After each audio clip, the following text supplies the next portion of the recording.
Caleb believing in the Bears. Adam Hoge with a new intro for the Whiteboard Wasted. That's on a new level. And Dave Wannstedt joins us to start the show.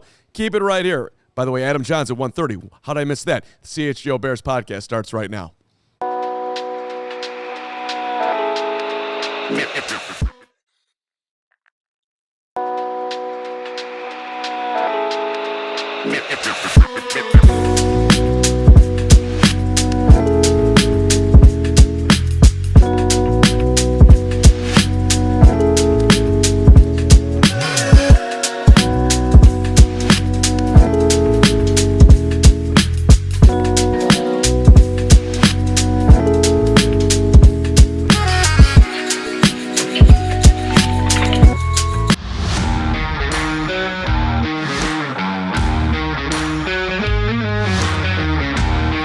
This is the CHGO Bears Podcast on a beautiful Thursday ahead of the Cincinnati Bengals with Dave Wannstedt joining the show to start. We are proudly presented by our friends at Bet365. It is never ordinary at Bet365. Download the app, use the code CHGO365, and you make your first bet for $5 and you have $200 in bonus bets in your account. Alongside my handy dandy trusty Gregory P. Allen Braggs, and the P stands today for positive. You had a very positive attitude today, buddy. Thank you. It is excellent to see you. Big show today. Jahns at the bottom of the hour, and then we got the Hoge. We have a new intro for Hoge today, which Steve and I worked very hard on, so I think you guys are really going to enjoy this. But I know you're going to enjoy for sure our first guest of the day, first time on CHGO Bears. Got to work with him at NBC Sports Chicago. Dave Wannstedt, your former head coach of the Bears and now football guru, literally every land, doing everything for the Big Ten Network, CHSN. And Dave, it's great to see you. I appreciate you making time for us. No, it's good to be on with you guys, Mark and Greg. It's it's a good week to talk Bears playing the Bengals. You know, it's kind of a get right game. I personally think so. Things will be good. We'll get back on course after this week. What'd you think of Ben talking about, hey, look, we've been drilling this stuff on the penalties every single week. Now it's on you guys. The numbers are, there has not been 1 week this NFL season where the Bears have had less penalties than their opponents. They've always had more, which is obviously not what you want. No, you're right. Second worst in the NFL, averaging about 75 yards a game in penalties. That's you can't have that. In fact, I told a story the other day on one of the shows I was at. I worked for Coach Shula of the Dolphins before I went to the Cowboys. It was only for like 8 weeks in between University of Miami and the Cowboys. And I remember we were on the field and somebody jumped off sides and he went like nuts. And he said, "You guys got to understand, there's no such thing as a small penalty. A 5-yard penalty, depending, where it's at on the field and the situation, the game can mean the difference in winning and losing." And I've never forgotten that. And when you see what's going on with the Bears, I get what Ben's saying. Now, the only solution to that is it's kind of like turnovers. That's the way I looked at it. If you got a repeat offender at turnovers, okay, guy's gonna keep doing them. You got to sit him on the bench, or he'll get you beat. It's very simple at any position, and it's really very similar to that. I personally think with the penalties. I mean, if your whole team's doing it, that just tells me they're not focused. But if one guy's constantly lining up wrong, or guys jumping off sides, or guys lining up in the neutral zone on defense, or constantly getting pass interferences because he's grabbing or holding, then he's got to sit down. You got to cool him off, sit down. You better think serious about this, or you're not going to play again. So I think that's, in my opinion, that's the crossroads that Ben's at. And he's kind of putting on the players saying, "Well, we're tired of telling you about this, and it's going to cost us a game here sooner or later if it didn't on last Sunday." I mean, Greg, get in here, but to what you're talking about, 4 penalties last week were on offense, 4 were on defense, 3 were on special teams. I mean, spreading it out. That ain't great. It's not. No, that's good. That's not good. That's not good. It's No, they got to get that stopped, or like I say, it could have been probably was a difference in the game last week. We got twice.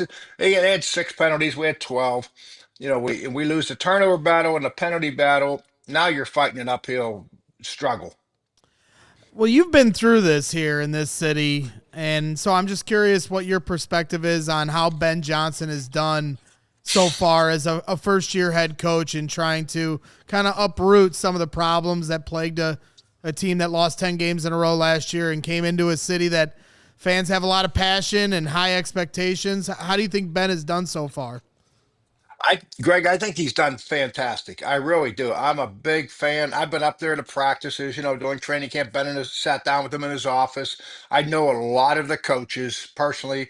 One, the D line coach, was a graduate assistant for us back in the day at Miami. So, with that being said, not the best thing that happened when I went up the first practice, and Ben called me. I said, "Yeah, I'm going to come up to a practice, but I'm not coming up when anybody's in shorts. When you're going to hit, let me know. I'll be there." And so he reached out to me and said, "This will be a great day. We're going to have 2 or 3 live practices." So I went up in the first play under center, first play on offense. Caleb was under center. The back was dotted, which I call, they do that pistol stuff sometimes and up under center, but he was dotted and they turned around and handed the ball off. I could have gotten in the car and gone home. I seen enough under center and handing the ball off. And, and I go a little extreme on that, but that's just the way I came up and what I've done. And, so I like Ben because he's a tough guy. He backs it up with how he plays. I mean, we've seen drives where they've had 10, 15, 10, 12 play drives. Half of them or more have been runs. The play action that he does off the running game is for real. He's using Caleb on the boots and the waggles and the movement passes. I like that. Um, no, I think he's right where I like him. I really like him. I think he's very honest, got a lot of energy, and he's serious about what he wants to get done. He's got a good blueprint. Yeah, I think Ben Johnson's approval rating right now in Chicago is about 99.9%. I mean, I'm sure there's somebody out there who's got a problem, but He's fantastic. I haven't found him. What do you see with the quarterback, Dave? A lot of people, last week I was actually surprised at how much negativity was coming out. It wasn't his best game, but it certainly wasn't awful either. No, it wasn't. He improved his passing rating. I think he was 63 or 64% last week. He was in the 50s the week before that. Uh, Obviously the one turnover, but that those unfortunately those things are going to happen. I think we got to keep in mind that Caleb's only in his second year. He's in the first year of a whole new system, and the biggest challenge that Ben has is breaking old habits. And from the day this guy came out of Gonzaga High School there in Washington D.C., as one of the top recruits in the country and went to Oklahoma before USC, he pretty much had the ability to not do what he wanted, but he could freelance a lot more. And I remember talking to a lot of people before the draft out there at USC, and that was good and bad for them, to be quite honest with you. And I think that's the biggest thing is that he's, working on trying to get rid of some of the things that he did and incorporate what Ben's telling him now to be the most successful. He doesn't throw interceptions. A young quarterback like this, the first thing I look at is how many touchdowns versus how many interceptions. And a lot of these guys, you would be surprised. I mean, there's more interceptions than there are touchdowns. So I don't have a problem with Caleb at all. I think I he's not going to be the guy. If you're going to say we're going to get on Caleb's back to win games, then I think we're way ahead of schedule. I mean, we've got to play better on defense. We've got to run the ball better. He's got to be part of the 22 guys on the field, 11 and 11. At this point in his career, you can't say he's got to be the guy that carries the team. I mean, you've been a part of a lot of different programs from Miami and the Cowboys and everywhere across the board. Do you think that the way quarterbacks are developed from college and then when they make their transition to the NFL, do you think it's broken? Do you think, because you're looking around the league and you see Sam Darnold and Baker Mayfield and other quarterbacks out there that are flourishing after they get to their third or fourth team. Obviously, there's outliers. Drake May's playing great. Jaden Daniels won Rookie of the Year last year. But do you think there needs to be a change in how teams approach developing quarterbacks? Well, the college game has changed so much, as well as the NFL game. By that I mean the ball comes out quicker. You're not really reading a whole lot of coverages. I mean, like they did it back in the day. Um, you can't hit the quarterback, so the quarterbacks, are more comfortable there in the pocket.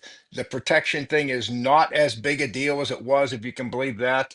Um, the rules for defensive backs and receivers have changed a little bit, where everything that's happened is to happen to help the offense. And then I think when these guys get to the NFL, people disguise coverages more. And I had a long discussion with Troy Aikman. Troy really didn't come into his own until about his third year. I worked with Terry Bradshaw all those years out of Fox. He didn't play good. He didn't come into his own until his fifth year. So, you see the Drake Mays of the world, and everybody all of a sudden that's the measuring stick. And I get that. I get that. But I think Caleb will get there. I really do. The big thing that I'm missing in the passing game is the run after the catch. We all see Detroit. We saw what Ben did at Detroit for 3 years. So we got a great history there. And you put that Detroit film on or flip a game on, and man, those guys are catching those balls coming across the field. And you can't tell me they're faster than our receivers, because that's not the case. But I think Caleb just, the getting the ball in a position where these receivers can run after the catch and come up with some big plays in the passing game. That's probably, in my mind, the one ingredient that's missing at this point that we really need to stress and keep working at, is the big play, the run after the catch. A year ago, Detroit was second in the NFL in yards after the catch. So that's a big part of this offensive system that we got to get going. I don't want to go too far back, but you brought up Troy, so I don't want to get to the defense here, Dave. But the Troy Caleb didn't get together Monday night moment, knowing Troy the way you do and what those meetings are like. What were your thoughts about how that went down? Well, I talked to Troy. The minute it broke here, obviously, I called him and we talked, and he was as shocked as anybody. He said he went back and watched the game 3 times with his producers and with Joe Buck and everybody, and said, "Whoa, hey, I'm going to call it how I see it." You know what I mean? I mean, so Troy, it didn't bother Troy. Now the meeting stuff, I don't know. I'm not going to get into that. That's a whole different story, not for this podcast. But so, I don't know what happened there. Let's just leave it at that. There's two sides to every story. But from a football standpoint, Troy really, he likes Caleb. He said, "I like Caleb, but if the ball's behind the guy a little bit or he misses a read, it's my job to say that on the air." And he's been doing it for 25 years. Come on. So he was a little bit surprised by the spin that it had, but it didn't bother him. I mean, he wasn't going to lose any sleep over it. That's for darn sure. I can tell you that.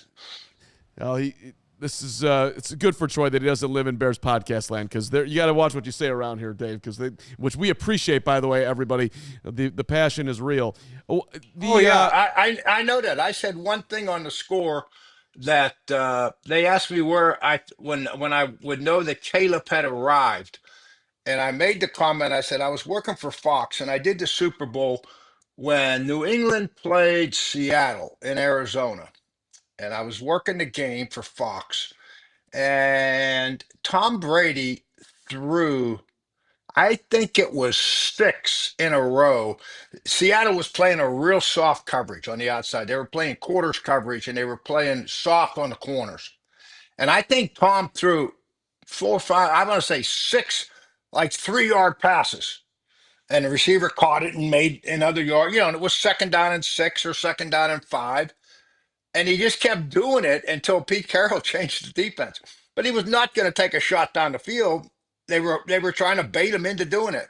So I made that comment, which is a positive comment. I said, when Caleb gets to the point where he says, I understand what we got to do to win this game more than important, on top of my position, I says, and that's going to be an exciting time for all Bear fans and all of us.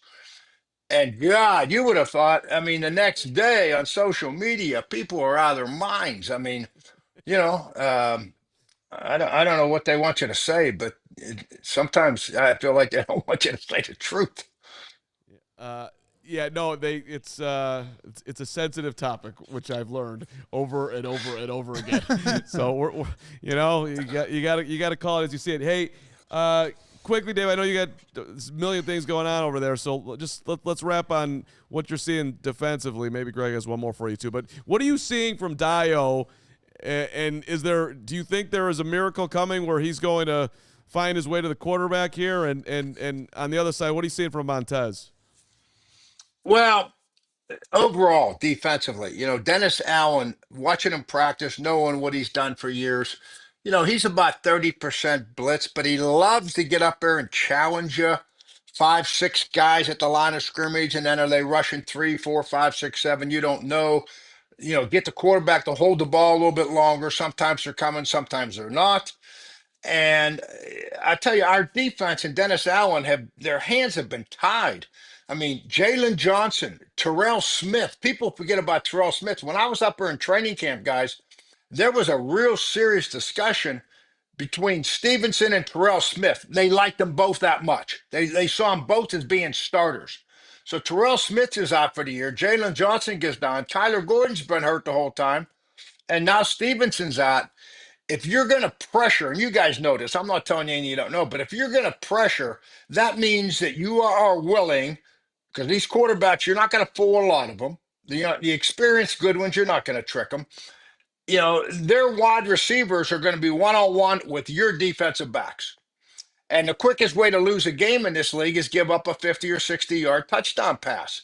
So Dennis Allen's smart enough to know that, and he's got some new guys, inexperienced guys, young guys, whatever at corner, and our real guys aren't in there. So his number of pressures and blitzes are down some because of that. And I get that. That's being smart. Last week's game, if we had given up a 50-yard pass on a blitz or something, we would have had no chance to win that thing at the end. So I think because of the injuries in the secondary, that Dennis Allen and the Bears defense has been, handcuffed a little bit, to be honest with you. My final thing for you, about a month ago, I watched the America's Team documentary on Netflix. I don't know, did you get a chance to watch that? I watched the first couple episodes, yeah. Yeah. I found it fascinating. It took me back to my childhood, and like those teams were amazing, and I know you were a big part of them. What was like what's the biggest difference of playing or being a coach under Jerry Johnson as an owner versus the McCaskey? Jerry Jones or Jimmy Johnson? Which one? No. The owner. The coach. Yeah. What's the biggest difference between Jerry Jones and the got it. McCaskies in terms of ownership? Good one. Well, keep in mind now, when we were there, God, I watched that thing, Greg. I forgot how bad we were. Between that and Convicts and Catholic, I've been around some characters now. Wow. And Charles Haley, that thing there, God bless Charles. Charles and I are great now, but we make the trade for him. We come out of training camp, and we always would, me, Jimmy, and it was Norv Turner was the offense coordinator. We're sitting there having some beers, and we just broke camp, and Jimmy saying, well, what do you think? Where are we at? And Norv saying this, he had about 6 all-pros, so Norv wasn't saying much. And we didn't have a Pro Bowler on defense. And I said, Jimmy, we're having a tough ass. I wasn't a blitz guy. I was more of a rush for multiple coverages. We kind of ran, us and Tony Dungy, we kind of had that same Tampa defense mentality. And now we would pressure some, 15%, not 30 though. But so I said, we don't have a pass rusher if we're not coming after people. So Jimmy goes out and makes the trade. The guy was amazing. He makes the trade for Charles Haley because they were, Charles Haley threatened to beat up George Seifert or whatever he did out there. So Charles comes to Dallas, and it's a Tuesday. We're going to open up the season on a Sunday night against Washington, who had just won the Super Bowl. We opened that season on ESPN Sunday night in Dallas, and so we're in a meeting. We trade for Charles Tuesday, and on Wednesday, I I'm going to install the game plan. So I got the whole defense in there. And we did it then. I would just put it in on the board. They would have a copy of it in front of them, but I would walk them through it and write it up. Top runs, top passes. This is what we're going to do, on and on. Okay, and everybody's taking notes and all that crap. So we're doing that, and there's a noise, and I turn around, and Charles is in the back row, and I said, "Hey, Charles, keep it down." He's sitting next to a guy you couldn't. Two guys would complete apples and oranges. Chad Henning. Chad Henning was like a All-American out of Air Force, and we drafted him. We didn't. The Cowboys before that, and he went and did 3 or 4 years. Flew a fighter jet. Okay, in the one of those. It wasn't Iraq, but it was a desert sand, somebody like that. One of those wars. I can't remember exactly which one, but he was a fighter pilot. Okay. So now he's done with his service, his commitment. So we get him back. But you can imagine how smart this guy was and disciplined. So him and Charles, so he's goosing Chad, and I said, Chad, keep it down. So then the second time, he says, I turn around, I start putting up, and the same thing. I turn around, and now I've had enough. So I kind of unleash on Charles. The meeting's over. Everybody's leaving. I'm cleaning the board, and Charles closes the door. Now I'm 6'4". I look up to Charles Haley, and Charles gets this close from my face, and he says, "You are lucky that I have matured." He says, "Or I would just kick the ba out of you right now." And I said, I look at my watch. This is true, and I says, "Charles, I am so glad you matured too. We got to be on the field in 10 minutes. Let's go, buddy." And we open the door, and Jimmy's standing there like a kid at Christmas time. He's standing there like this, and Charles goes storming by him, and Jimmy says, "How'd it go in there?" I says, "Coach, it went fantastic." And I just kept walking. And it wasn't until the end of the season, until we won the Super Bowl, that I told Jimmy the story. And we laughed like hell. I mean, it was, oh, yeah. It is. But Charles then was, I mean, we played him that week, and he was fantastic. Wasn't for Charles Haley, we don't win the Super Bowl. I mean, he made that much of an impact on our defense. And he was talented, and he was mean, and he was everything that you draw up. They don't make many like Charles Haley, trust me. And but anyway, so the long story short, Jimmy and I have been together for 18 years. You know, we were assistants together at Pitt all the way through. We cried together with some horrible seasons, and we got a drawer full of national championship and Super Bowl rings. So we've seen both sides of it. We still talk once a week. I texted him this week. I'll call him tomorrow, Friday morning. I'll call him walking down to the Big Ten. And I got to tell you one more story. We have time for a minute. So 2 weeks ago, Jimmy's the best. 2 weeks ago, I'm walking down to do my Big Ten show, about 7 in the morning. And I called Jimmy. I said, "What are you doing?" And he says, "Well, Dave, I'm about 14 miles." You know, he's up on his boat before the sun comes up. He likes to be on the water when the sun comes up. He gets up about 4:30 in the morning. So he says, I'm on the water. I'm 14 miles out in 400 feet of water." And he says, "I've got one line in the water, and I'm on my second Heineken. What are you doing?" And I said, "I'm walking down, and I'm going to talk about Michigan playing Oregon." That was the week in the Big Ten. And I says, "What do you think about that game? Have you seen much of that?" He says, "Nah, not really." He says, "Let me ask you a question. What quarterback do you like the better? Michigan, I'm sorry, Penn State's or Oregon's?" That's when they were playing, 3 weeks ago. Penn State. And I said, "Well, I kind of like Oregon's quarterback better." He said, "Oregon will probably win the game." He says, "Hey, I'm getting a bite. I got to go. Call me later." So I'm watching the game, and what happens in the fourth quarter? The Penn State quarterback throws an interception, and Oregon wins. I said, "You got to be kidding me." You know, I mean, Yeah. Did we just lose Dave? Well, that was a great end of the story. That was, oh man, that's too bad. I wanted to salute Wani on the way out, but that was phenomenal. Oh, there he he's is. back. There he is. Dave, you're the best. One. Two, and I was just thinking about when you're talking and just seeing the comments and people loving you. You came here in a really tough spot, man, replacing Mike Dick and whatnot. And I don't know, arguably maybe more beloved than Mike. Not that, you know, you've really made a name for yourself in this town, and you were coming from a really tough spot. Dave, you're muted right now. I'd love to hear your response. So we hit something there, but no, technical difficulties at the. Let's see. Here we'll try to bring him back after the break. Let's take a quick. Let's see if Wani can figure it out. But first, can that work? Oh, he's calling back. Hey, Dave, can you hear us? Yeah, I got you. Okay. Can you hear me? Yeah, we got you now. Yeah, two things in that. When I took this job, Bill Tobin was the personnel guy, and I knew Bill. And so I felt like I could work with him. But the other thing I did not realize when I went out to the first mini camp, we went out to Mesa, Arizona. There was 14 players on this team that had played on that 85 Super Bowl team, and that really were done. And so it was a little bit more of a retold than what I anticipated. And but the only thing I can say about Chicago and why people have I got a mustache, I smoke cigars, and I like to drink red wine and eat steak and Italian food. So that's got to be it. I don't know. Let's go.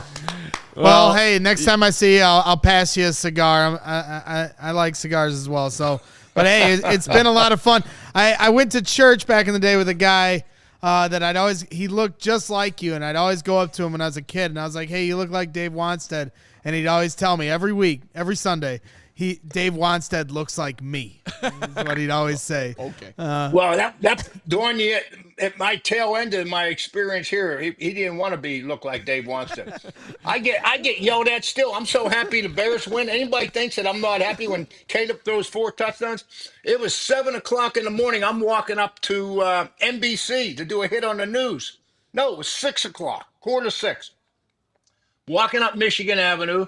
Bears had gotten beat. This is a year ago. And some guy walks by me and halfway cusses me out. And I stop, and I was like taken back. And I look up and down Michigan Avenue, and there's 2 people on Michigan Avenue, me and him. And I'm thinking to myself, was he talking to me? I guess he was. Nobody else.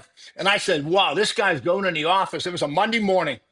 So when the Bears win, trust me, this city feels better. I witnessed it firsthand. I witnessed it firsthand on the streets. There's no doubt.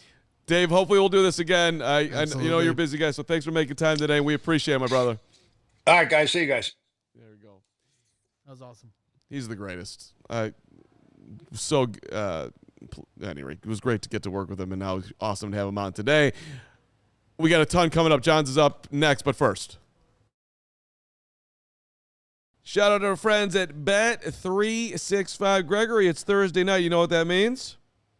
That means we're going to win some money. That's right, the $10 safety net bet. If you want to get involved with the old Dolphins and Ravens, Baltimore a 7.5-point favorite with all of a sudden he's healthy. Let's go Lamar Jackson. But more importantly, there's breaking news from Bet365 right now.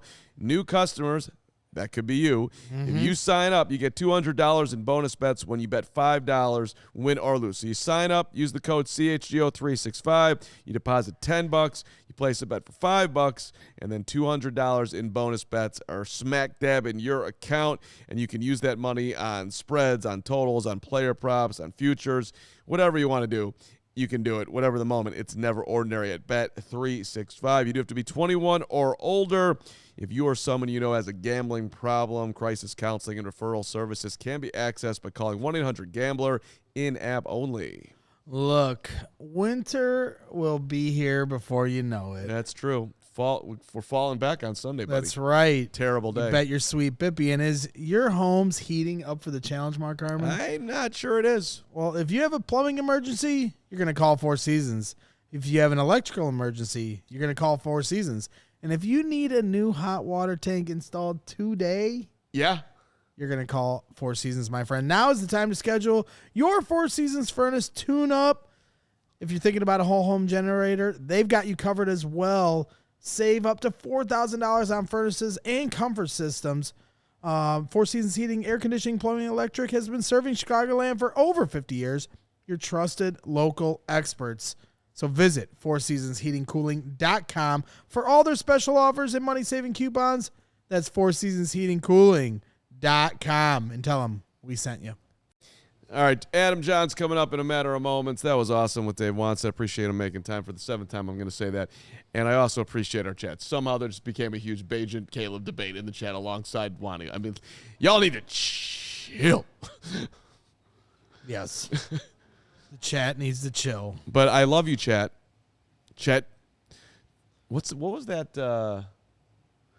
There's some movie line. Chill something. Emma, help me out. You know what I'm talking about? No chance. No one knows. No one knows. No one cares. No one Okay, knows fine. what you're talking about. All right, great. Hey, by the way, just stick around for Whiteboard Wasted, which is now X's and Hoges, and the new intro, which is unbelievable. But first, let's bring in our guy from Hallis on his Thursday, always with that big smile, taking on Bears fans left and right. Off the Trying Riverwalk. to. Fighting them off. Yeah, Adam Jahns, good to see you, my friend. You wrote something and just good old they were mad at you, Adam Jahns. How's this? How are you feeling about this whole thing? At least you weren't the one that asked the Drake May question yesterday. That was not me. And I actually didn't catch up on that until today because I left Hallis Hall. I was still in the locker room yesterday during Caleb Williams' press conference. I'm trying to work on a few other different things. But, yeah, you know what? This is going to be a conversation whether Bears fans, the Bears, like it or not. I mean, Caleb Williams himself said he keeps track. Like, how could you not, as an NFL fan, like, take note of what's happening around the league? And when you have a young quarterback coming into his own, like Drake May, I said his name again, I'm sorry, coming into his own like he is in New England, it just is what it is. It's part of the national conversation about the league right now. But the way Caleb handled it, though, yesterday was right. Like, dude, it's got nothing. That has nothing to do with this. I can't, I'm here to try to help us beat the Bengals. I'm here to try to get better. I can't pay attention to what Drake May, Jaden Daniels, Bo Nix, Michael Penix, or anybody or any other quarterback in the NFL is doing. Maybe you can learn from, hey, you obviously got to pay attention to what's going on in the league as far as learning stuff. But like comparing yourself in any walk of life, in any profession, that is not the pathway to success. So I actually liked how he handled it yesterday. I'm assuming you agree. He was very professional, but I will say this. I know what he's saying, but let's not forget when Patrick Mahomes came to Soldier Field and beat the Bears. What did he do after scoring a touchdown? I'm like, guys talk about this stuff. Like they acknowledge the realities of what's going on. I thought he handled that question, a couple questions about it very professionally. But if you follow the league like players do, like this is part of the conversation. It's part of the reality right now in the NFL. Want to get in here, buddy? I mean, sorry. Well, let's look ahead here to the Bengals game, and how much of an impact do you think CJ Gardner-Johnson can actually make in this game? It sounds like he's gonna play, but it does. Can he really make an impact here, or do we need to have more reasonable expectations? I'm trying to figure out, like, what did Josh Blackwell do so wrong where he's not even an option at nickelback right now, where Nick McLeod comes in, he wins that spot to back up Kyler Gordon. And now with Nick McLeod, struggling and maybe needed elsewhere, the Bears have to go to free agency, bringing in a guy that has previous experience with Dennis Allen to try to fix this role or try to improve this role that is so valuable in Dennis Allen's defense. So Kevin Byard said that Gardner-Johnson played like almost every snap in his first practice on Wednesday. I'm expecting that to continue. I'm expecting Gardner-Johnson to be your starting nickelback once the Bears nickel defense, takes the field against the Bengals.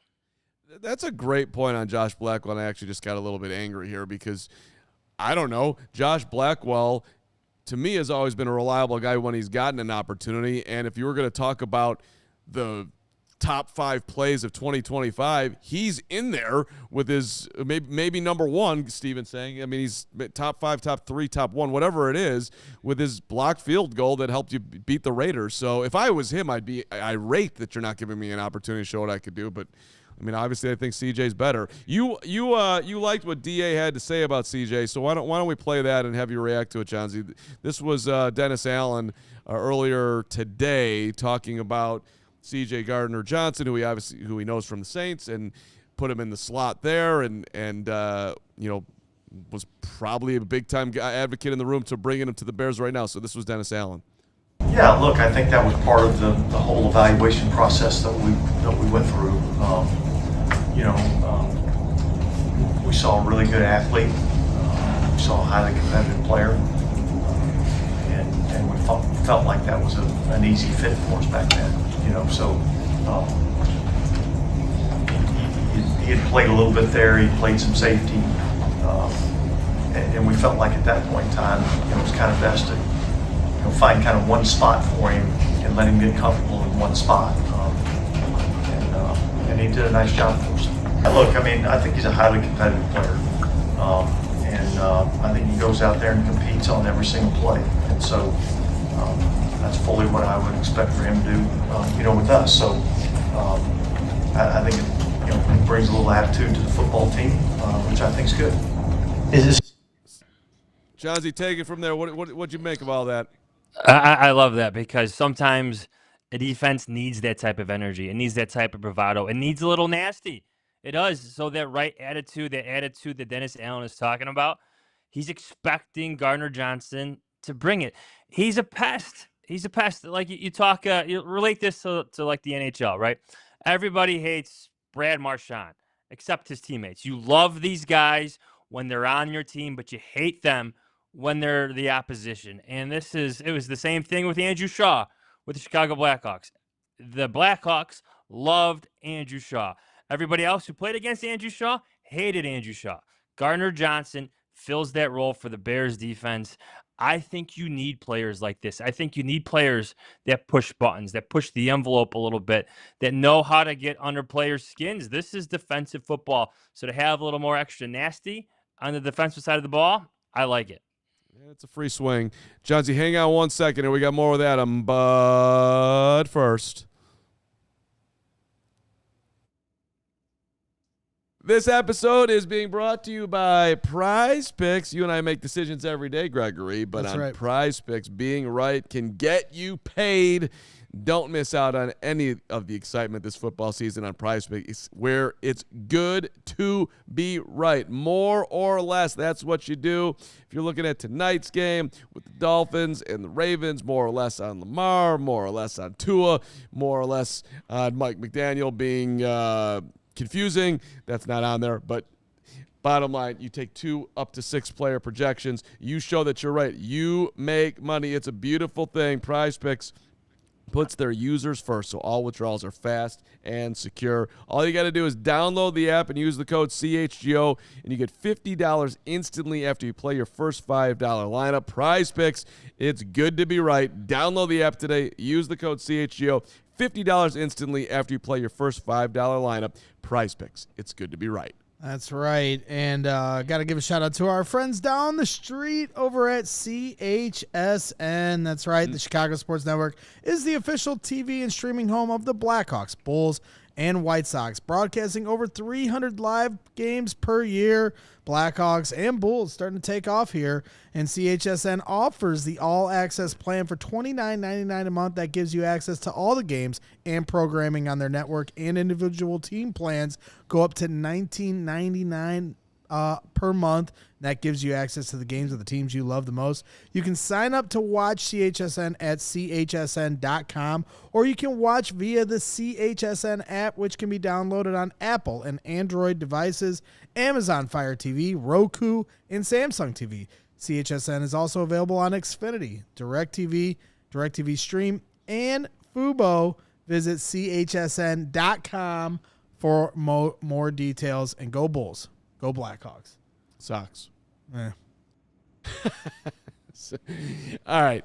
Hoge in the chat trolling me and Bragg saying that we didn't know who Brad Marchand was. and he was mainly right. Greg thought he played for the Penguins, which is close to the Yeah, Bruins. I said Penguins. I But was it's wrong. It close. was the Bruins. I think Same that's- colors. I think that's close. Same colors. And I had to go to Carmanpedia to remind myself that he was a Bruin. But we didn't the Hawks see the Bruins in the playoffs or something? They did, yeah. And Marchand was a pest back then. Marchand famously bit Alex Burrows. Remember that name, Alex Burrows from the Vancouver Canucks? Of Another course. noted pest. But again, another player you love on your team, but you hate to play against. Yeah, he bit Burrows' finger in the Stanley Cup final. They'd have to be, I don't know, 2011, 2012, one of those years back then. People forget Jahns hockey, by the way. That was the launch pad to where he is today. Carm is clearly our Brad Marchand. Thanks, Greg. You're right. Briggs, you nailed it. We love to have him, but he stirs the pot so well. Get us back on track. That's there, right, buddy. That's right. Everybody hates you, but we love Watch you. your finger, Greg. Right? Watch your finger. All right, well, let's talk about Austin Booker. Bears fans have been excited about him the last couple of years. Hasn't really had his opportunity. Now he gets a big one here this week. Had a good showing in the preseason, led all the NFL in preseason sacks, but now can he get them in the regular season? Yeah, well, Bears fans better hope so, because there's a build-up for his return that I'm not sure that he can meet. I think he's a very good player. I think the speed that he brings to that front line just adds a different element that's needed, a different type of pass rusher, and adding him to your third down package allows you to play Dayo Odangbo inside, which I think the Bears have always wanted to do in their pass rush situation. So I understand the excitement. I just don't want to get too carried away with it because we haven't seen him in a while. But then there's Dennis Allen saying today that he's been outstanding in practice. So maybe that turns into a half a sack or a sack against the Bengals. So it's in the notes here. I unfortunately, in my prep today, I missed the Declan Doyle part of the extravaganza. But apparently he was singing the praise of Rome Odunze. Can you walk us through what Declan had to say about wide receiver one? Well, I think one of the talking points, one of the conversations coming out of that Ravens game is Caleb Williams zeroing in on number 15 too much? Is he locking in too much on Rome Odunze? You can understand why he would want to do that because Rome Odunze has been outstanding this season. But Declan Doyle and Ben Johnson have both explained this week that a lot of that is Rome Odunze being the primary read, whatever concepts they're trying to run. And it's Rome Odunze getting open and Caleb Williams delivering the pass to him. So there's a couple things I liked about that. It's the separation that Rome Odunze is creating as the primary read, that the Bears have that trust in Rome Odunze in the second season to be the primary read in a lot of their concepts. And then two, it's Williams recognizing what he's seeing, what the defense is presenting him, and then firing away at Rome Odunze. So I'm not getting too carried away in terms of all the targets, the share load, the workload that is heading towards number 15. I think that's a good thing. I think that's one of the most positive developments this season so far. Well, let's go elephant in the room because you will not talk to us on CHGO. Well, actually, you will over the weekend, but we won't talk about the trade deadline coming up on Tuesday then. So with the Rome development and just whatever primary reads, everything that we're talking about right now, do you see any scenario in which DJ Moore is not on the Bears after Tuesday? No, don't do it. Stay away. If someone calls asking about DJ Moore, hang up on him. Let's not go down this road. You have a young quarterback who needs all the weapons he needs. Let's say Rome Odunze gets hurt, and you're down to Olamide Zaccheaus and Luther Burden, who's still in concussion protocol. Like, what do you do then? Keep that room deep. Keep that room talented. Don't give up on DJ Moore. I know that connection is still blossoming, still being worked on with Caleb Williams. I still think that could be a viable part of this offense once things get rolling in that direction. So, no, I know where you're going with this, Carm, but if I'm the Bears, I ignore those talks. I keep number 2 on your team because that's a room with Caleb Williams developing that you need to keep deep and talented to enhance, to really enhance the development of Caleb Williams. Yeah, let me just be clear so people don't yell at me. I'm not saying to trade DJ at all, and I also don't think there'd be a huge market for him that the Bears would be interested in. So I actually see no scenario in where he goes anywhere. He means more here. You're not going to get enough for him. But that conversation's floated around, so I wanted to get your thoughts on it. Go ahead. Sorry. No, you're fine. I'm in agreement with you guys on that that topic because I know a lot of people are going to be hammering that here in the next few days. But I really just want to know if Joe Flacco is going to play. It appears through reporting that from Cincinnati side of things that he practiced today. I'm getting real tired of us having to make our predictions without knowing what the quarterback is. So I want to know what homework you've done on if. Shut up, Carm. I want to know. You're not changing your opinion on Flacco versus Browning. You're not. So what's going on with Flacco? And, come on. How big of a difference is this? We talked last week, MVP versus Tyler Huntley, and then it turns out Huntley ends up beating the Bears anyway. And now we're looking at Flacco versus Browning. Well, I would give Flacco a little bit more praise just in terms of what my expectations are. Like if he's healthy, if that shoulder sprain, that AC joint sprain, like if he can tolerate it, then maybe he could play. But I'm just wondering what he looks like under pressure. Like, is that arm going to be weak? Is that arm going to be able to get that ball all over the field in the capacity that he wants? Can the Bears attack him differently because he's limited? I don't know.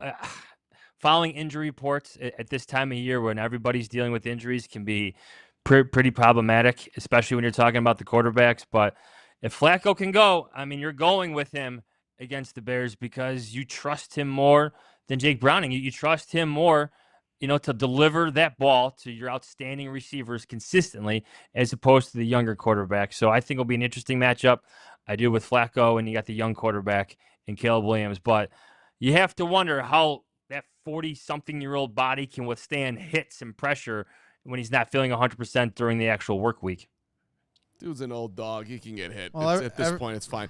Johnsy, we got to run. We got to go. I love you. We got to go. We got to go. I was just going to say everybody in the chat's trying to figure out who we are in terms of the Hawks. And they've got Hoge as Kane, you as Taves, Carm as Shaw, and they're still trying to figure out if I'm Seabrook or Bickle or Duncan Teeth. All right. So.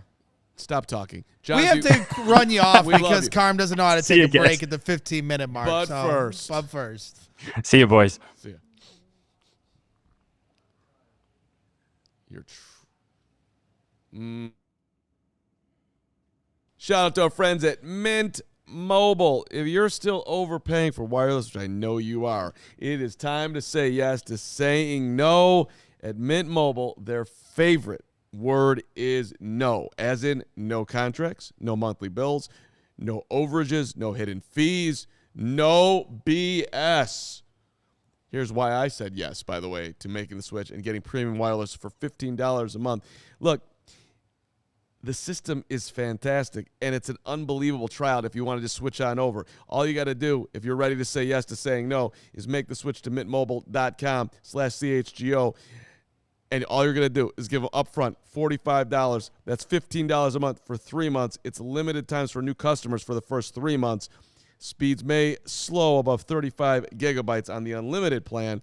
Taxes and fees are extra. See Mint Mobile for details. You will be happy that you did. MintMobile.com. Absolutely. And I'm always saying yes to the Game Time app because it gives the advantages back to the fans. It's the hack for unlocking amazing tickets and experiences in just a few taps. It's incredibly easy to use, and the Game Time guarantee means you can trust you'll get 100% authentic tickets on time and at the best price. Plus, fees are always included, and you can see what you are going to pay as opposed to some of these other secondary ticket sites that try to trick you with the bait and switch. Hey, look at this number. 4 windows later, it's 3 times as much as what you thought you were signing up for. So make sure that you are taking the guesswork out of buying NFL tickets with Game Time. Download the Game Time app, create an account, and use code CHGO for $20 off your first purchase. Terms apply. Again, create an account and redeem code CHGO for $20 off. That's tap, ticket, go. Download the Game Time app today. All right, we are roughly 9 minutes and 30 seconds away from the greatest moment in the history of this show. What do you think? I'm so excited. I mean, we've done a lot of good things here in the 4+ years that CHGO Bears has been around. By the way, first of all, can we get somebody to hit the like button so we can get to 100 likes today? That's upsetting. So if you've enjoyed Dave Wannstedt, or if you've enjoyed Adam Jahns, or if you think that Greg Braggs is Adam Shaw, hit the like button, please. Andrew Shaw. What did I say? Adam. Andrew, whatever. Hockey. Hey, I've been to a game this year. I've been to the United Center for a hockey game. Yeah. Very nice. Yeah, that's right. Bought last row tickets off of Game Time. It was sweet. Loved it. So take that. Last row. Row 17, section 304. Never sat in those seats, but I did buy those tickets. All right. Illinois boy, $5 super chat. New diehard. Can I please get my Carman introduction?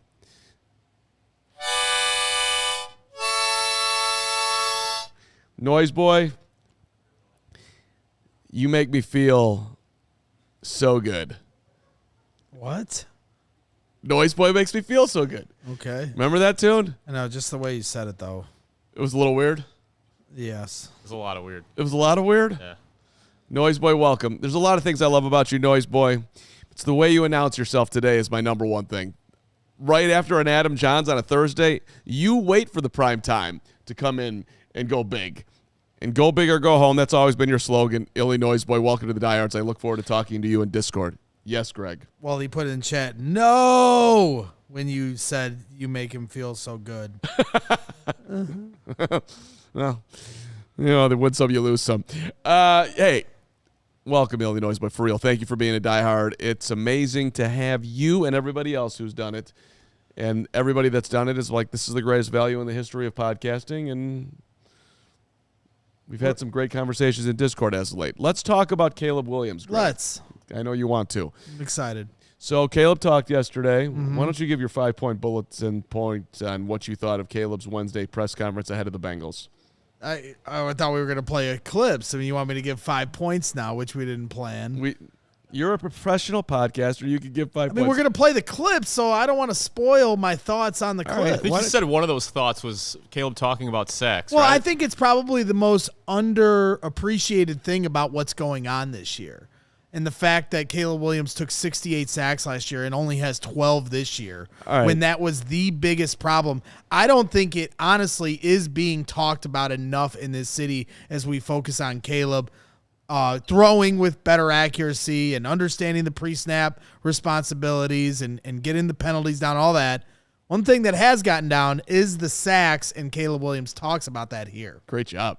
It's extreme focus. I mean, I don't want to be one of those guys in year 6 where I'm one of the highest sacked ever in history and things like that. So it's just I got a great group in front of me, running backs and tight ends and all of that. They obviously help out in different situations to block the ends, block linebackers, block blitzes and things like that. And then I think it's just us all being on the same page, and I think that's part of it. And the other part is from my side is just being more comfortable and confident within the offense, being more comfortable with being able to deliver, a good ball and the guys snapping the eyes around, knowing where the guys are going to be. And I think that's something that's going to keep growing throughout my career. And just finding ways to, not have sacks, especially on first and second down is really important to, in the NFL to keep drives alive. And I think that's something that I went back and looked at, something it's been on my conscious mind after taking 60-some sacks last year. And so, I think we got to keep going. I think we got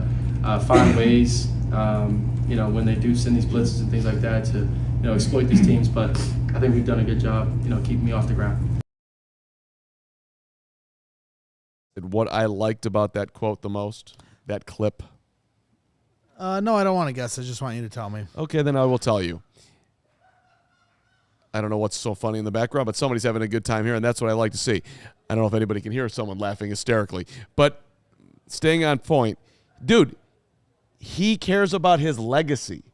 I don't want to be the guy after 6 years who has the most sacks. He is focused on how he is being talked about, thought of, whatever, however you want to put it, and it bugged him, and he changed it. So there's a lot of caring in that comment mainly about him, which is totally fine. I just look, man. That's not how I want to be talked about. Caleb Williams was the guy. No, he doesn't want that, and he's made. And the Bears obviously helped him out with the additions that they needed to make, but he's also a huge part of it. And credit to Caleb. I loved it.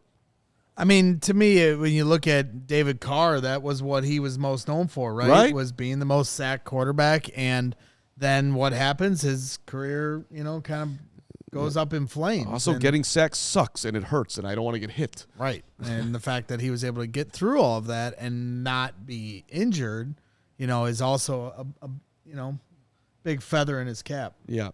All right, one more from Caleb. This was on – where are my glasses? Caleb – oh, yeah. So this was interesting. He talked about the one interception of how he should have gone to Kyle Monungai. And there's something that I really liked about this clip. I'll tell you about that after we hear this one. This was Caleb on the one interception from last week. Being able to go back and watch it. At that time, obviously, right after the game, I didn't get a chance to look over the film. There was, I think it was Kyle, was opening the flat. And I think that was a good rep for me to bank.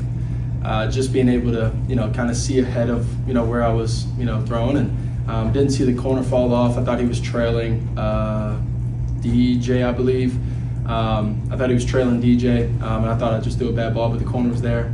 I feel that I could still fit it in there, but in that situation, just understand it. Go get, Kyle the ball as fast as possible, and then, let him go make a great play for us, 10, maybe plus yards. So what I liked about that one, I'll just tell you. Great. He's taking you into his mind when he's talking about the corner trailing. And it's not quite at the elite level of certain athletes. They literally have a photographic memory. Like one of LeBron James's superpowers is you can ask him about a play after the game, and maybe he somehow can snapshot where everyone was on the court at that moment. So I think he's not quite like Sean McVay. You ask him a question from 2015. The corner was there. It's unbelievable, like the superpowers, because the position is so insanely hard. You have to have that. So at least hearing him walk you through it, and then okay, so but I liked it in the moment. Like he's telling you, like he thought the corner was doing this, he did that. It's okay. Like there's a lot of processing going on there that I think is. Well, and the fact that he's like, well, I still think I can make that throw. And that's bad part too. That's the other part too. Like I hear Ben. He wants me to hit the flat, but I still think I can make that throw. Which there is that give and take, with the great quarterbacks or quarterbacks with that kind of arm. Ben's got to rein him in and say, "This is what we want." Take the free money on the side. Right. But at the same time, the great quarterbacks can make the throws that no one can make. And there's coaches out there, you don't want to coach that out of him. You just have to learn to find that healthy balance. Yeah, and Ben didn't hold back on that one. He said it on Sunday. He said it after he watched the tape. And now Caleb is agreeing with his head coach. Those are all positive things. All right, one more from Caleb before we get to our diehard overtime. I thought this was a weird thing because he was asked about Drake May yesterday, multiple questions. So I thought he handled it really well. So this was Caleb being asked about what's going on with Drake May and how Drake May's just playing great. Caleb, just out of curiosity, have you noticed at all what Drake May's been doing in New England these past few weeks? Yeah, what stands out? Yeah, he's been playing. He's been playing well. Been able to the times that I've been able to watch them play, whether it's just me sitting at home and watching them and things like that. He's been playing on time. He believes in his guys, and they're playing efficient football, running the ball well, passing the ball well, and that's a good combo to have. And then having him go out there and make explosive plays, scramble plays, and things like that. Kudos to him and them over there. So, okay, that was part one of it. And then it gets followed up on that, like, it's okay, we don't need to play it. Like, hey, do you compare yourself to him? It's like, no, I don't, because, I got to focus on where I'm at. But, that's not an easy question for somebody to answer. Hey, what do you think about the fact that Greg Braggs is better than you at everything? Like, I'd probably have a meltdown. But how do you feel about that? I mean, obviously, I was just making something up for the point that none of that was true. So denial is how you're dealing with it. Sure, there you go. I denied it. Exactly. Great. So, like, he didn't. Caleb handled it much better. He acknowledged Drake's greatness. He did. I was unwilling to do that. Exactly. That's my point. Yeah. There's a little self-assuredness there in how he answered it. Sure. Yeah, absolutely. And, I mean, hey, these guys, as we reach overtime here, become a diehard at allchgo.com/diehard or whatnot, and we appreciate you. That's Carm's. It's great. It was great. It was. It's a great plug to become a diehard. It's working. Illinois noisy guy. Noisy boy. It's not anything about noisy working. man. It's not anything that needs become to a work. diehard or whatnot. Listen. It's a great plug. I've literally gone in like 3-minute soliloquies on the diehard thing, but that's what I'm saying. But that's so why one it's time nice, I went diehard and whatnot. I liked the diehard or whatnot. Diehard or whatnot. It gets redundant. It was good to switch it up. Sometimes you got to get to the point. That makes it appeal. Like, oh, what else is there about this diehard you speak of? Instead of like saying it all. Yeah. Diehard or whatnot. Listen to Donnie, who's my guy forever and always. Carm versus Bragg's tennis match. If you're so upset or whatever he just said. What did he say? Carm versus Bragg's tennis. If Bragg is so cocky. Yeah. You want to go? You want to go on the tennis court? Okay. Yeah. Okay. Yeah. I'll come and play you at one of your sports. Bags. It's the level of your talents. All right. We got a special surprise here. We do. Been waiting an hour for this. So we talked about. I'm excited to see how the chat feels about it. The chat. This is for you. We've been debating for a while what to call the whiteboard. Wasted, the whiteboard, this, the Hoge in his basement, all of it. And whiteboard wisdom, whiteboard wasted. And somebody came up with X's and Hoges. X's and Hoges. And I thought that was fantastic. I thought it was so good that we needed to create its own intro with a side of Carm, because I'm not in that segment. I need to be in every segment here for it to truly be successful. And so here we go. The special intro for X's and Hoges. And if you, Chad, if you want this to play every week before we do it, you say yes. And if you don't, put in no. And we'll discuss this afterwards. But here is the new intro for X's and Hoges. Well, I had me a boy, turned him into a band. I showed him all the things that I didn't understand. Whoa. Then he started to grow. Boom, boom. Now he's hosted 2 podcasts, cursing my name. Found a better lover. Jahns is his name. Hey. He's talking Bears twice a day. Boom. 1, 2, 3. Who we play this week, 'cause we need the path to victory. 1, 2, 3. How do we win this week? They always want to score, but they never throw deep. X's and a Hoge. He haunts me like Braggs will cry if they don't win it all. X's and Hoge. X's and Hoge. I think that's my greatest contribution to the show. Yes, I think everyone would agree with you there. Now, is the song good or not? Is this whole rendition good or not? Is a different question. Is this your best contribution? Yes. You looked like an idiot there. You looked like a more senile Bill Belichick. Did you like the Belichick-Bajan combo there with the coach and the hat and the whole thing? Yeah, what a getup! And the headset. Sean Anderson deserves credit for that. He was like, "You got to put. Why don't you wear the shepherd hoodie with the hat? Like, look at that. I mean, come on." And that guy's trending down where I'm trending up. This guy's had a rough year. Can't win a game and whatever's going on off the field. Look at me. Look at how excited Carm is to do everything in his power to ruin the X's and Hoges segment. Hey. We got $100 from the Craigulator on that thing. Carm is a stooge. I'm assuming that means that you like it, Craig. Thank you. And Hoges, I'll say he doesn't get it. What do you mean you don't get it? X's and Hoges. So I asked Hoge to call in to react to this, and he texted me back, I refuse. right. Well, on that note, we can further discuss it afterwards. But why don't we get to X's and Hoes? X's and Hoges. Dun, dun, dun, dun, dun, dun, dun. All right, it's week 9, your whiteboard segment, and I guess we're going with X's and Hoges. How did we not have that for the first 2 months of the season? No idea. Can only imagine what Carm's doing with that. Time to get into this. What I believe should be a get-right week for the Bears offense, and I will explain. Noon game, CBS did not go well for the Bears last week, but the Bears are a 3-point favorite this time around. Over-under pretty high probably because of the Bengals defense, mostly. 51.5 points is the over-under. Wouldn't be surprised if it goes over. Bengals coming in at 3-5. They had a must-win game last week that they did not come through against the New York Jets, allowing Justin Fields and the Jets to get their first win of the season, 39-38, as the Bengals blew that one. Zach Taylor's their head coach. You know him. He's in his 6th season already, a record of 49-57.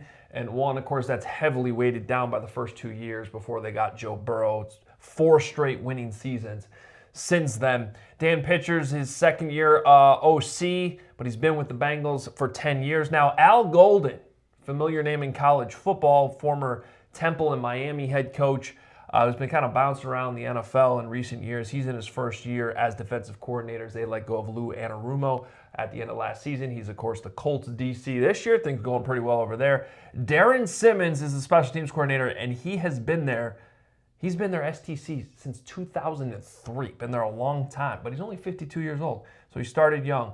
He's had the assistant head coaching title, too, since Zach Taylor became the head coach. Evan McPherson's their kicker. He's got a huge leg.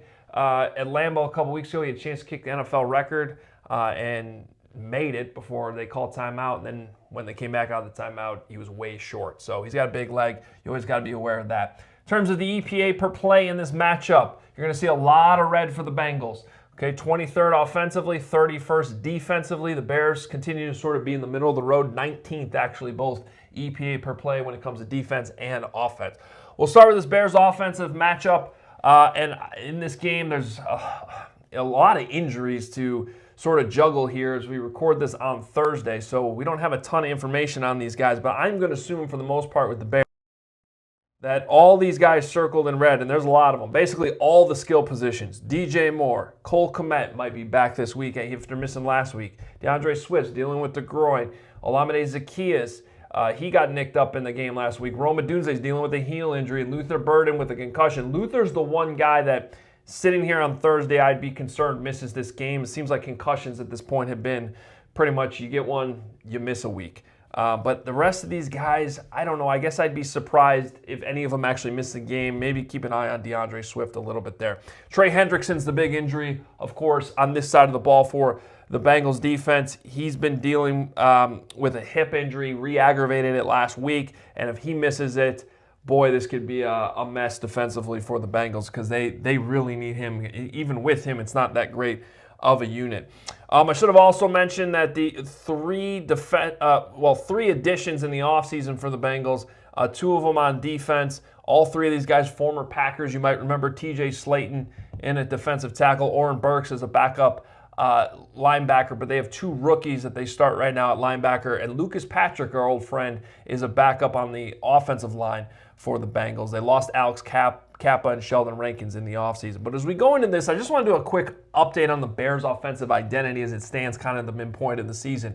So a lot of these things we expected with Ben Johnson have come to fruition. Okay, motion, they use motion about half the time, right? 18th, that ranks 18th in the league. Play action, though, 3rd most in the league. Under center, 6th most in the league. So that shows you that Caleb Williams has kind of picked up to that. That's a really good thing. They're 12 personnel, 11th, although that's been slipping. They've been using more 11 personnel in recent weeks, some of that matchup related. So this is kind of where we expected it. Before we get into these last 2 categories, just take a look at how the Bengals fare against all this stuff. So against play action, they're 22nd defensively. Again, under center, they're 30th. When they go up against 12 personnel, they're dead last in the league. So maybe we'll see more 2 tight ends this week, especially if Cole Kmet comes back, put him next to Colson Loveland. All of this, to me, works in the Bears' favor this week is really what I'm getting at. And even when you get a little bit more into it, Bears are facing blitzes, the 8th most in the league, And Caleb Williams is handling it well. They're ninth in EPA against the blitz. When defenses go single high against the Bears, which they're doing at the 4th highest rate in the league, the Bears EPA is 6th. So they're having a lot of success, and that probably correlates with the numbers you probably heard about and read about with Caleb being better against man defense than zone at this point. But look at the blitz. Now, the Bengals don't blitz a lot. When they do, they're dead last in the league. They do go single high most of the time, and they're 30th in the league. So we'll see how that all works out, but there's a lot here in the Bears' favor this week. And really, you just see, this is not a good Bengals defense. So if we're talking Sunday afternoon, Monday morning about how the Bears' offense struggled again, that would be very, very concerning. But I think this is a get-right week for the Bears' offense. All right, let's move over to the other side of the ball. We got the Bengals' offense against the Bears' defense. They really miss Joe Burrow. Obviously, that's not exactly a hot take, but it is interesting. They're 27th in EPA per drop back. Running the ball, though, they've been pretty solid. They're 2nd in the league in EPA per rush. Now, you look at the numbers, though. They like to run the ball inside, especially with Chase Brown. They got Samaje Perine back on the Bengals now, too. They like to run it inside. They run it inside more than any other team in the league, and outside they do it, I think, 31st in the league. So this is going to be mostly putting the stress on these defensive tackles like Javon Dexter, Andrew Billings. Now keep an eye on this guy. Grady Jarrett returned last week. Billings and Dexter played more, but Jarrett was still over half the snaps. And one thing you might not have noticed on the injury report yesterday, Grady Jarrett wasn't even listed on the injury report yesterday. So that's a good sign, as he's been dealing with that knee injury, that he might be back closer to full strength at this point. Of course, most of the storyline with the Bears defense this week, and understandably so, has to do with these cornerbacks. Here's your new guy, CJ Gardner-Johnson, just signed and expected to play in the slot corner position this week. A big boost over what the Bears had going last week in Baltimore. And back on the board is Tyreek Stevenson. We can't rule him out at this point. Much more optimistic about him playing this week. He was limited in practice on Wednesday. We'll see how that continues to go as he comes back from that shoulder. But they badly need him. And if they're running this out there, with Nashawn Wright, C.J. Gardner-Johnson, Tyreek Stevenson, that's much different than what they had against the Ravens last week, which is really, really good. Now, we take a look at this offense for the Bengals. I don't need to tell you this, but Jamar Chase, one of the best to do it. And before Joe Flacco got there, Jake Browning was really struggling getting the ball to Jamar Chase. Flacco shows up, Lambeau Field a few weeks ago. I'm throwing it to number one. Krista behind the camera right here is Jamar Chase on their fantasy team. She was very happy about that. T. Higgins as well, that 1-2 punch. This is really hard to stop. So getting these corners in a much better spot this week, I think you feel better about it. Another thing I should have mentioned too, when C.J. Gardner-Johnson was with Dennis Allen, Dennis had in New Orleans, he had him blitz a lot. So keep an eye on that. They really missed that presence from Kyler Gordon last week when they didn't have that element. I think that's a big reason why they signed him. So keep an eye on that this week. Flacco obviously can't move. Meanwhile, Flacco might not even play because he's dealing with his own shoulder injury. It's his throwing shoulder. And man, if he doesn't go, based on what we saw on film earlier this season with Jake Browning, which was a little weird. Browning's done a good job in the past filling in for Joe Burrow, but for whatever reason, this offense was not working with Jake Browning. He was really struggling to get the ball to Jamar Chase. So that would obviously work in the Bears' favor quite a bit. Overall, though, I think you got to like these matchups on both sides of the ball. I think it is a different story if Flacco plays. I feel much better about defending this guy. Now that they've added C.J. Gardner-Johnson, there's a chance Tyreek Stevenson can come back this week. Earlier in the week, I was really worried about it. Now, that being said, don't be surprised if Chase still goes off. He's a really, really good player. But I think that's going to have a lot to do with the quarterback situation and whether or not Joe Flacco plays. Let's see. This should be a good one for the Bears. They should get back on track offensively. I'm optimistic about the matchup once I went through all this and watched a lot of the film. Bears need this win. Can't lose to the Bengals without Joe Burrow at this point. We'll see how it goes on Sunday. Yeah. Excellent job as always. Greg, I know you were super interested in all of that. What were your favorite parts? What were your favorite parts? The part where I went to the bathroom. I mean, the guy's been gone for the whole thing. But I missed. Did you? You barged in on me too. We whoever put in I the know. chat that Somebody got it right that we were both in the bathroom. for a brief moment in time, and you didn't even say anything as you came in. You just walked past me. Well, I thought about pushing you, but Yeah, no, it was amazing. Well, what I took out of that, by the way,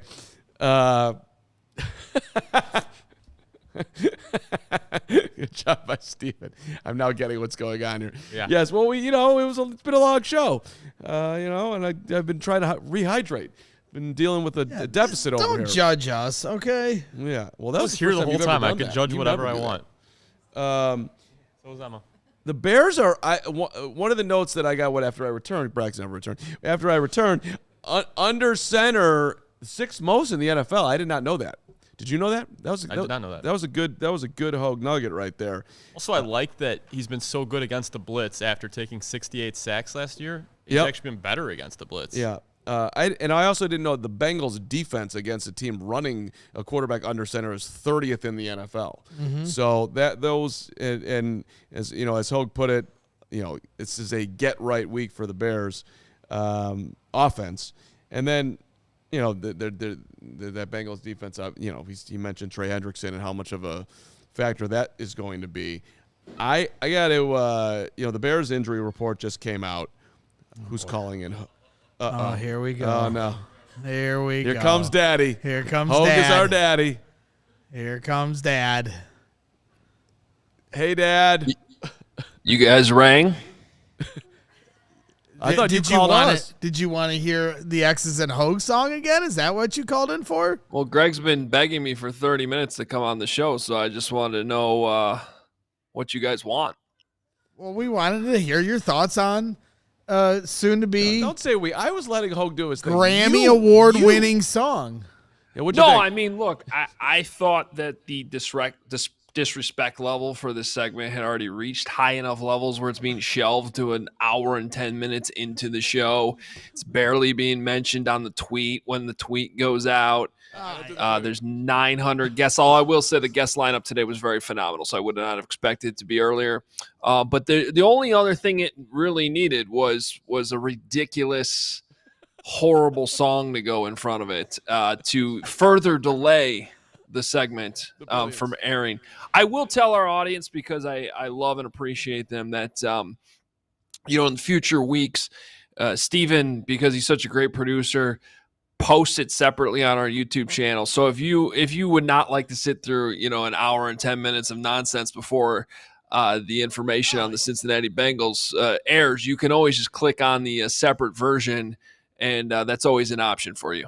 That is the beauty of the segment. It's a VOD every week. It's a double entendre. Yeah. That's what we do here. Yeah. I thought you did a great job this week, as always. So it has been a busy show. I wanted to play it right after Adam Jahns, but they were like, nah, timing wise, it's better if we talk. Yeah, no, that's a perfect look right there.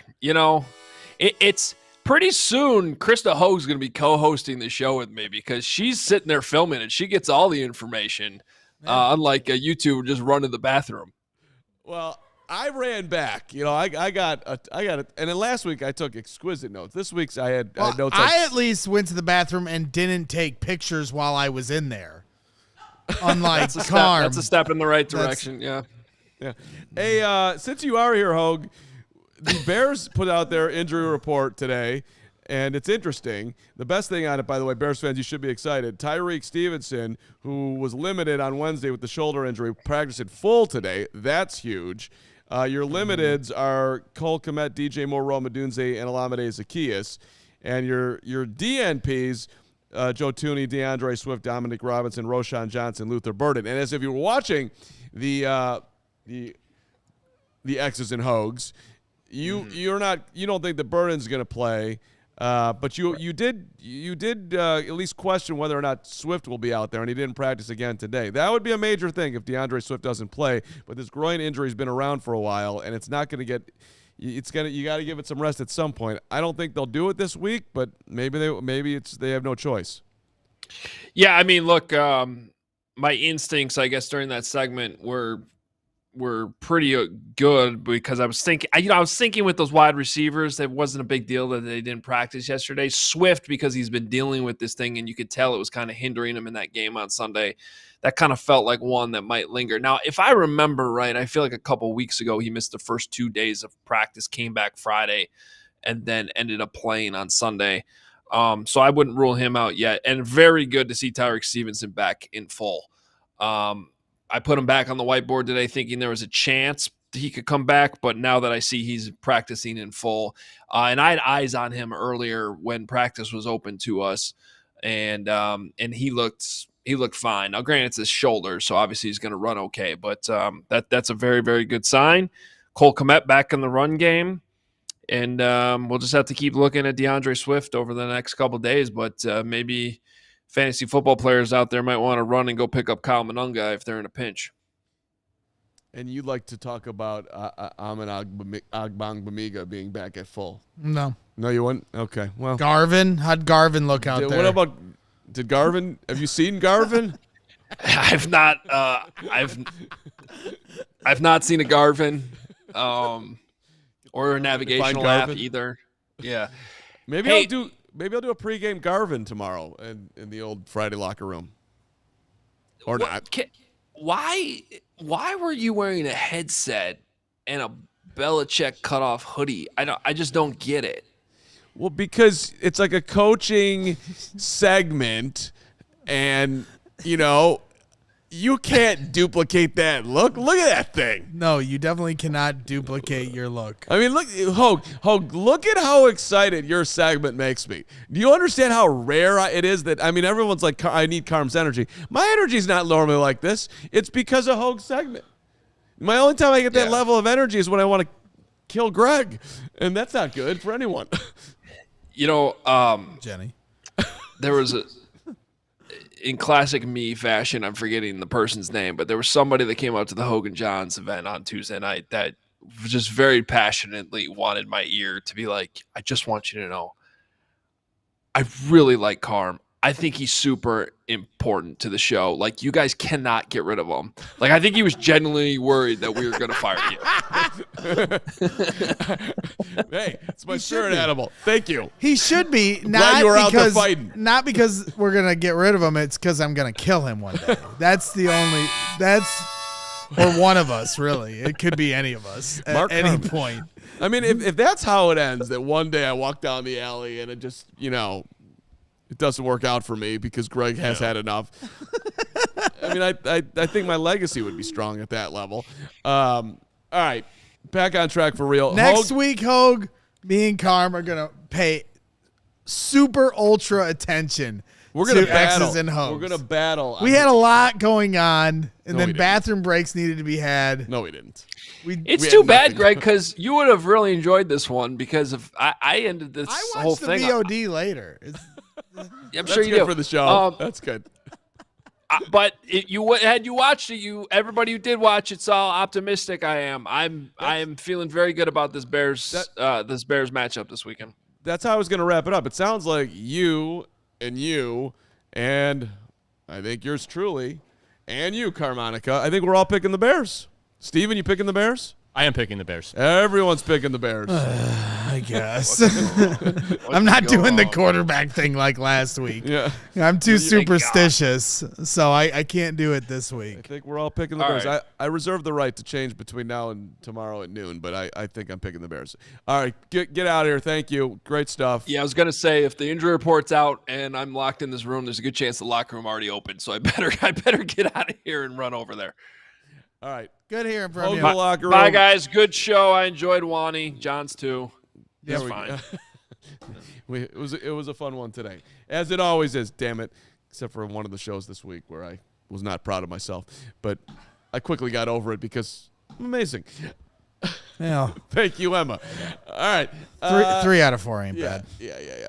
Anything else there? Well, we got super chats supers. as we do to end every show for the Greg. last 4 years. Why don't you start? Because you're more on point than I am right now. Tortured Bears fan, even more tortured after listening to Carm's rendition of X's and Hoges. $4.99 super chat.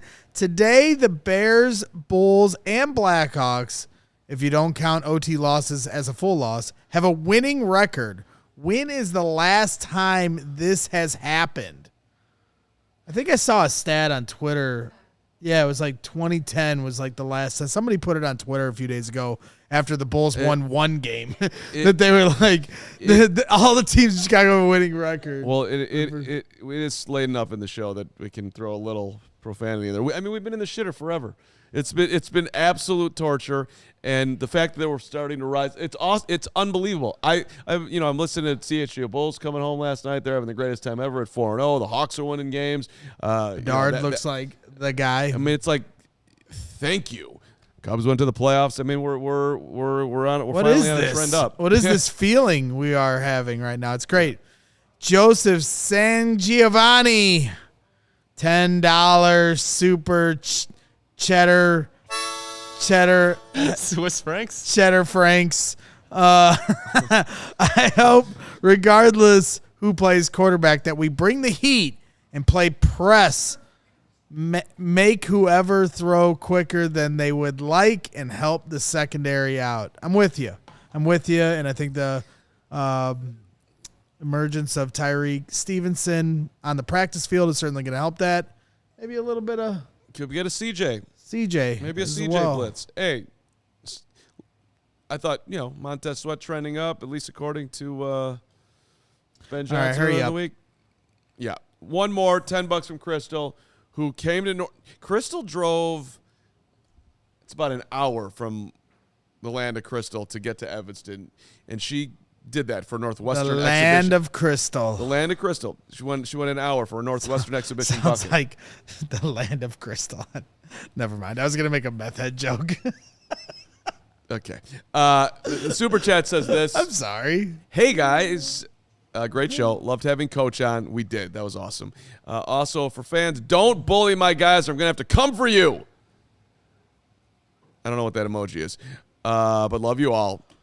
It's a ninja. It's a ninja. There ninja emoji. And always bear down. Crystal's the greatest.